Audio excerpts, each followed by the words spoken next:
Merci, Monsieur le maire. Alors, nous voterons pour cette décision modificative qui est effectivement marquée par la nécessaire évolution du point d'indice des fonctionnaires, une réponse à la baisse de leur pouvoir d'achat. Mais je voudrais en profiter pour intervenir plus globalement sur l'évolution de la situation financière de notre collectivité.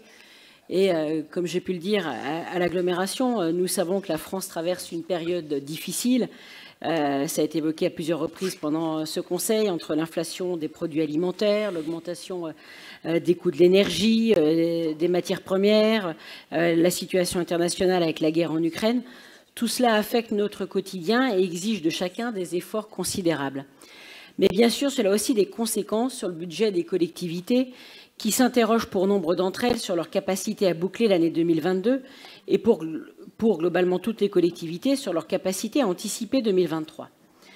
Quand on sait, et cela a été rappelé en commission, que les projets en cours prennent en moyenne une augmentation de 10 à 15%, on l'a vu tout à l'heure pour l'école Voltaire, alors bien évidemment, on comprend de suite qu'il va falloir repenser nos priorités pour les Angevins et revoir nos trajectoires financières pour les ajuster à cette crise que nous subissons. Face à cette situation, nous avons proposé à l'agglomération de porter la demande des maires de France d'indexer la dotation globale de fonctionnement, la DGF, sur l'inflation, ce que refuse encore le gouvernement, mais je le redis ici, ce serait une mesure de bon sens, plus juste et plus durable qu'un fonds ponctuel dont on sait qu'il sera insuffisant. À Angers comme ailleurs, ce qui était possible hier ne l'est plus aujourd'hui. Les incertitudes sont nombreuses, l'avenir incertain. De très nombreux ménages angevins sont amenés à faire des choix dans leur gestion quotidienne parce que l'augmentation de certaines factures, l'augmentation du budget, courses, l'inflation, les oblige à revoir certaines de leurs dépenses. Et je ne parle que de ceux qui avaient la capacité d'investir.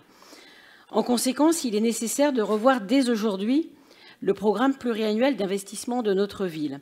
Les collectivités doivent répondre aux injonctions nécessaires et non négociables d'investissement dans la transition écologique. Et en parallèle, elles doivent aussi répondre aux urgences sociales. Ainsi, les projets liés à la transition écologique et à la politique sociale doivent bien sûr être priorisés.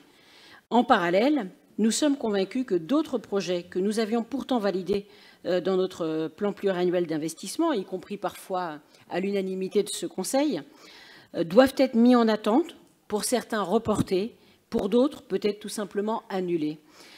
En conclusion, Monsieur le maire, nous réaffirmons ici notre volonté de porter le message au gouvernement de la nécessité d'indexer la DGF sur l'inflation et nous vous proposons de repenser très rapidement nos priorités pour les Angevins et de revenir sur ce PPI en proposant un PPI adapté à la crise.